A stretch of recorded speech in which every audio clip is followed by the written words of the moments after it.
एक बार नारद शंकर भगवान समाधि में बैठे हुए थे, माँ पार्वती सेवा करती थी नित्य प्रति। भगवान शंकर पता नहीं उनका कभी 11 वर्ष की समाधि लेते थे, आंख बंद करके 11 वर्ष निकल जाते थे, तो कभी 50 वर्ष भी निकल जाए, कभी 100 वर्ष भी निकल जाए, केवल आंख बंद करके बैठे रहते। और पार्वती मैया उनकी केवल सेवा करते। सेवा करते करते कई वर्षों निकल गए, भगवान शंकर की समाधि टूटी नहीं। एक बार नारद जी महाराज उधर से निकले, नारद जी महाराज को देख करके पार्वती जी ने प्रणाम किया, नारद जी ने भी माता जी को प्रणाम किया। बोलो माता जी, सुनाओ क्या हाल चाल है? ये बस बढ़िया है, बहुत बढ़िया। और सुनाओ, भगवान शंकर की इनकी कृपा है मेरे ऊपर, बहुत अथाह प्रेम है मेरे ऊपर। नारद जी ने कहा, माया आप तो कहती है मेरे ऊपर बहुत अथाह प्रेम है, लेकिन मेरे को कुछ शंका लग रही है, संदेह लग रहा है क्या कि शायद शंकर भगवान आपसे इतना प्रेम नहीं करते। क्यों नहीं करते? तो इतने वर्षों तक समाधि, ये कोई बात होती क्या? कोई पत्नी की और कोई सुध नहीं ले रहे हैं, क्या समाचार है, क्या सामान घर में है कि नहीं है? 100 वर्ष की समाधि लेकर के बैठ जाते हैं, आप अकेले यहाँ जंगल में रहते हो, तो इतना प्रेम थोड़ी है आपके ऊपर। पार्वती जी ने कहा, नहीं नहीं, शंकर भगवान की निंदा नहीं सुनना चाहती मैं, कुछ नहीं बोल सकते। शंकर भगवान इतना प्रेम करते मेरे ऊपर, बहुत ज्यादा प्रेम करते, मैं जानती हूँ इस बात को।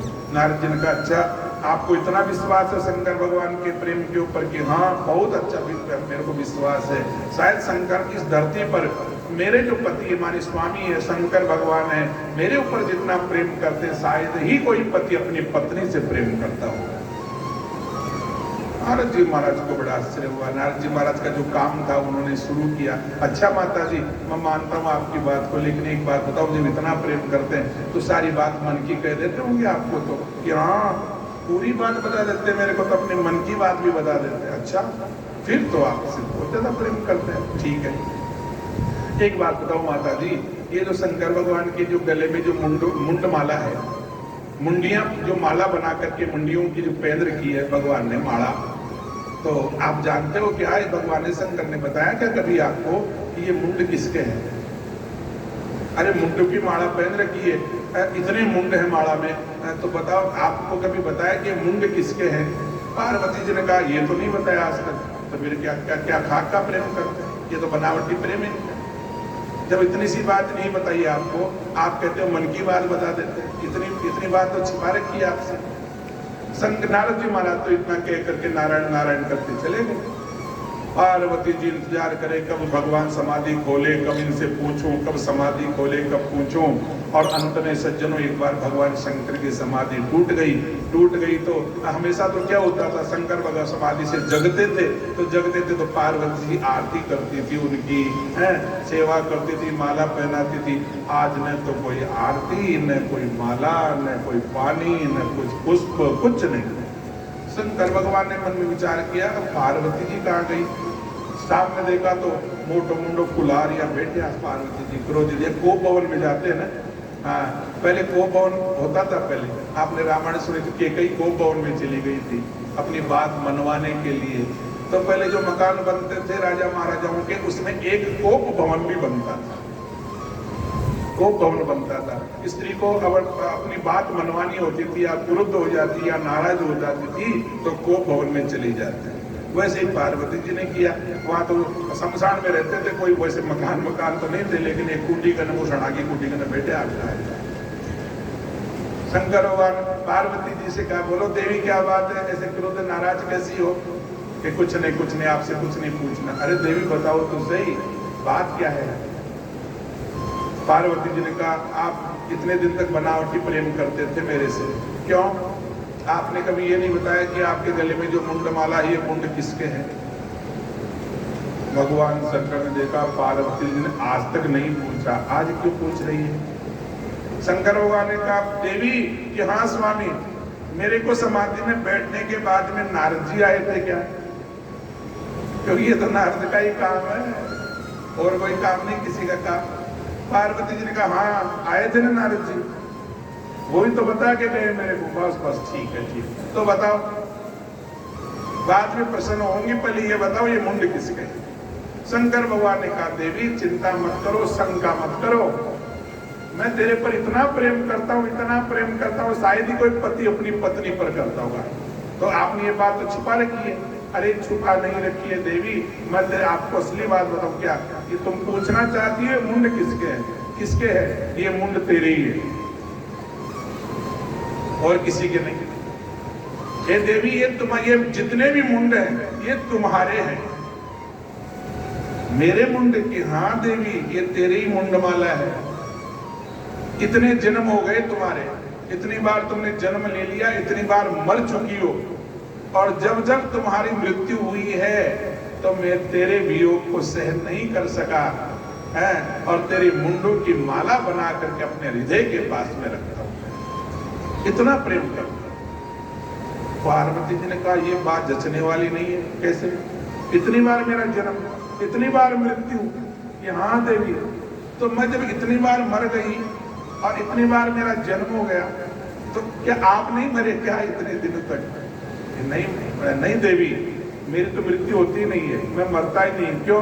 कि मैं तो अमर हूं। तू मरती है, मैं नहीं मरता, मैं तो अमर हूं। कि आप अमर कैसे हो? कि मैंने अमर कथा सुन रखी है। अमर कथा, अमर कथा सुनने के बाद में अमर हो जाता है, मरता नहीं है। पार्वती जी ने कहा ये भी धोखाबाजी, आपने अमर कथा सुन रखी है और मेरे को मरना पड़ता है, बार बार जन्म लेना पड़ता है। स्वामी कृपा करो, मेरे को भी अमर कथा सुना दो, मैं भी अमर हो जाऊं। शंकर भगवान ने खूब समझाया, देवी अमर कथा सुनने के लिए पात्र होना चाहिए, बढ़िया पात्र होना चाहिए। कुपात्र के कान में अमर कथा नहीं जानी चाहिए, नहीं तो वो अमर हो जाएगा। लेकिन पार्वती ने जिद कर ली, हट कर ली, त्रिया हट था। अंत में भगवान को हार करके और विचार किया कि इसको अमर कथा सुनानी पड़ेगी। वहां ले गए अमरनाथ की गुफा में, जहां आज अमरनाथ भगवान शिव जी प्रकट होते हैं, वहां ले गए पार्वती जी। वहां ले जा करके शंख बजाया। शंख बजाने से जितने भी जानवर थे, पशु पक्षी, सब उड़ गए। इतना जोर से शंख बजाया, फिर भी कोई जीव रह गया तो भगवान शंकर ने तीसरा नेत्र खोला और तीसरे नेत्र की ज्वाला से जल करके भस्म हो गए। सब, कोई नहीं, कुछ नहीं, कोई पशु पक्षी जानवर मनुष्य कुछ नहीं, केवल शंकर भगवान और पार्वती दोनों। देवी कि हाँ स्वामी, अब मैं तू बैठ जा आसन लगा करके, मैं तुमको अमर कथा सुनाता हूँ। अमर कथा सुनाने लग गए हैं। देखो देवी, मैं कथा आंख बंद करके करूंगा, पूरी कथा पता नहीं 7 दिन लगे कि महीनों निकल जाए। आंख नहीं खोलूंगा, जगह से उठूंगा नहीं, और तुम बीच बीच में हुंकारा जरूर देना, क्योंकि बात में हुंकारा होना चाहिए कि सुनाने वाला ये समझे कि सुन रहा है। इसलिए बीच बीच में अपने बात, जो सामान्य बातें होती है उसमें तो हुंकारा होता है, और कथा में क्या होता है? कथा में होता है बीच बीच में हरे हरे हरे, सुनने वाले कहते रहते हैं हरे। तो कहने वाला का मन में ये हो सकता है कि शायद सुनने वाले बड़े चाव से सुन रहे हैं, मन लगा करके सुन रहे हैं। पार्वती जी हरे हरे कहने लगी और कथा शुरू हो गई। ठीक है, अब 1 दिन की कथा हो गई, 2 दिन की कथा हो गई, 3 दिन, कोई सुनने वाला नहीं, केवल पार्वती, केवल शंकर भगवान के अलावा। सज्जनों, और तो सब उठ गए। 1 दिन की जब पहले दिन की कथा हुई तो उस वट के वटवृक्ष के ऊपर एक तोते तो सब उड़ गए, पशु पक्षी तो उड़ गए, लेकिन एक तोते का अंडा बच गया। अंडा थोड़ी उड़ सकता है। भगवान शंकर ने शंख बजा दिया, तोते तो उड़ गए, लेकिन अंडा बच गया। लेकिन उस अमर कथा के कारण से, अमर कथा के प्रभाव से उस तोते में जान आ गई। फिर उस अंडे में अंडा पक गया और पक करके बच्चा बाहर निकल गया, और बाहर निकल करके कथा सुनने लगा। नीचे भगवान शंकर कथा कह रहे हैं पार्वती जी से। 1 दिन की कथा हो गई, 2 दिन की कथा हो गई, 3, 4, 5, 6, मतलब कथा चलती रही।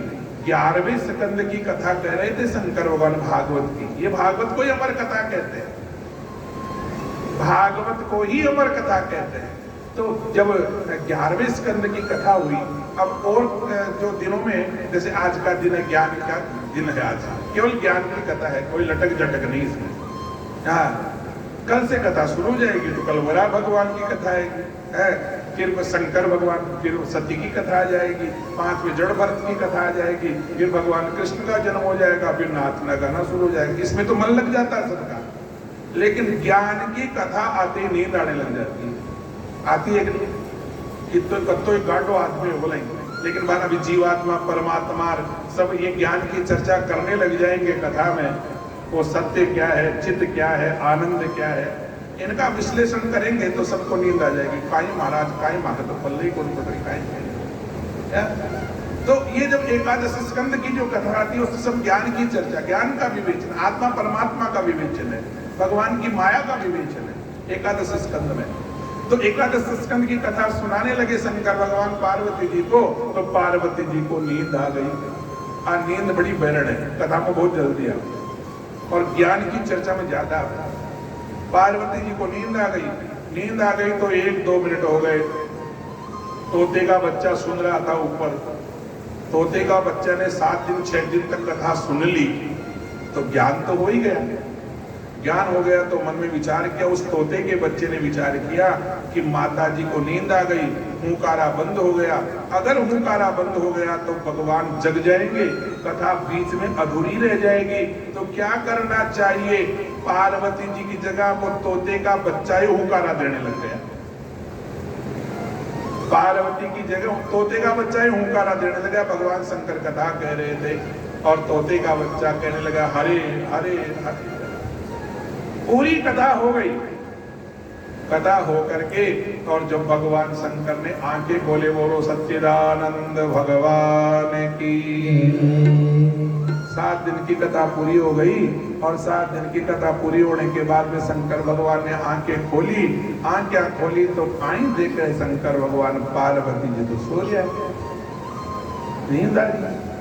देवी, ए देवी, ऐसा कर पार्वती जी आज्ञा न मसड़िया चेत हो, आज्ञा बोली। देवी तुम तो सो गई कि हाँ स्वामी नींद आ गई थी, आप ज्ञान की चर्चा बीच में करने लगे, कथा सुनाने लगे, मेरे को तो नींद आ गई। अच्छा, शंकर भगवान के विचार हुआ कि कथा इनको तो नींद आ गई, फिर ये हुंकारा कौन दे रहा था बीच में? देवी ये हुंकारा कौन दे रहा था? हरे हरे कौन कर रहा था? नहीं स्वामी मेरे को तो नींद आ गई। ऐसा कह करके शंकर भगवान ने देखा कि कोई दूसरा सुन लिया इसको, तो कथा को तो चोरी हो गई कथा की। तो ऊपर देखा तो वो तोते का बच्चा वो बैठा था। शंकर भगवान ने देखा ये तोते का बच्चा है, इसने पूरी कथा सुनी है, इसने मेरी कथा की चोरी करी है, मेरी बिना इच्छा के इसने कथा सुनी है, इसको खत्म कर देंगे, मार देंगे। त्रिशूल लेकर के उस तोते को बच्चे को मारने के लिए शंकर भगवान तैयार हुआ। कथा चोरी से नहीं सुन सकते, ये विधान नहीं है। आराम से बैठ करके कथा, सामने बैठ करके कथा सुने, ये नियम है कथा का। न पीछे बैठ कर न ऊपर बैठ कर कथा सुनने का विधान नहीं है। कथा सुनने का आमने सामने बैठ करके कथा सुने। शंकर भगवान त्रिशूल लेकर के इस तोते के बच्चों माने सुख को मारने के लिए तैयार हो गए। अब तोते के बच्चे ने तो 7 दिन तक कथा सुन ली थी, अमर हो गया, आकाश में उठ गया। शंकर भगवान भी पीछे पीछे, आगे आगे सुख, तीनों लोकों में घूम गया सुखदेव, लेकिन त्रिशूल पीछे पीछे आ रहा है। सुखदेव ने सोचा कि अब मृत्यु है, शंकर भगवान नहीं छोड़ेंगे, क्या करूं, कहां बचूं। सज्जनों, बद्रीनाथ पहुंच गया सुखदेव। बद्री का आश्रम, जहां वेदव्यास जी महाराज की कुटिया बनी हुई थी और वेदव्यास जी महाराज की पत्नी नहा करके सरस्वती नदी में और अपने बाल सुखा रही थी, केश सुखा रही थी। तो केस सुखारी थी माता, मैंने केस सुखाती है तो यूं आप पीछे करके ऊपर मुंह करके फिर सुखाती है। कई बार ऐसा होता है, उपराना मुंडो कर मिलो बाल सुखारी है माता जी, वेदव्यास जी की पत्नी। तो देखियो ये बचवा को कोई और उपाय को ना आप तीनों लोका में घूमया, लेकिन आपने शंकर भगवान को त्रिशूल आपने पाचन हारी हो, क्या करें। तो सज्जनों, उस तोते के बच्चे ने प्रवेश किया और माता जी के मुंह में प्रवेश कर गया। वेदव्यास जी की पत्नी के मुंह में प्रवेश कर गए, चले गए पेट में। शंकर भगवान भाग्य भाग्य आया त्रिशूल ले। शंकर भगवान ने देखता है वेदव्यास जी महाराज प्रणाम करी, आओ स्वामी, आओ कैलाशपति, आओ शंकर भगवान स्वागत है। शंकर भगवान को क्रोधित थे, अरे काका स्वागत है, चोर आगो। कौन चोर कि मेरी चोरी करके लाया? कि महाराज ये बड़ा आश्चर्य हंसी आई वेदव्यास जी महाराज को। काय की चोरी? आपके यहाँ चोरी? काय के कौन सा सामान? आप तो शमशान में रहते हो, न कोई आपके पास आभूषण है, न कोई गहने हैं, न कुछ है। आपके तो सर्पों की माला, सर्पों के गहने, काय की चोरी? अरे कि गहने वाली की धन की चोरी नहीं तो कथा की चोरी करके चोर आ गया आपके यहाँ कुटिया में। वेद व्यास जी महाराज देख लो महाराज यहाँ तो कोई चोर नहीं है। शंकर भगवान ने चारों तरफ देखा, कोई चोर नहीं। अंत में शंकर भगवान चले गए और सुखदेव जी महाराज वेद व्यास जी की पत्नी के थे। अब तो ज्ञान तो अमर कथा सुन ली तो अमर तो हो ही गए थे, ज्ञान सारा हो ही गया था। भागवत में जितना ज्ञान था वो सारा ज्ञान सुखदेव जी महाराज को मिल चुका है। सज्जनों, अब वो वेद व्यास जी कहते बेटा बाहर निकलो, 9 महीना हो गया। मना किया, नहीं निकलेंगे।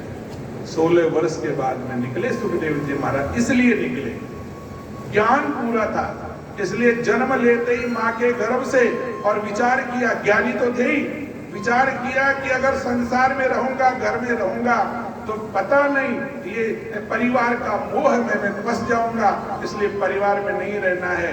यहाँ कहते हैं कि ओढ़ नाल भी नहीं कटवाई सुखदेव जी। नाल कटवाते ना जन्म के बाद, नाल भी नहीं कटवाई। ओढ़ नाल को कंधे पर रख करके पैदा होते ही चले गए जंगल में। ऐसे सुखदेव जी महाराज। बोलो सुखदेव जी महाराज की। अब पीछे पीछे वेद व्यास जी महाराज। अरे बेटा कहाँ जा रहा है? अरे वापस आ रहे। पहले तो कहते थे बाहर निकलो, 16 वर्ष तक तो बेटा ने बोला बाहर निकल। अब बाहर निकले और जंगल में पीछे पीछे वेद व्यास जी महाराज। अरे बेटा वापस आओ, वापस आओ। एक ही तो बेटा पैदा, वो भी चला गया जंगल में तपस्या करने के लिए। बेटा पास वापस आओ, वापस आओ। सुखदेव जी महाराज ने कोई जवाब नहीं दिया, चलते जा रहे हैं।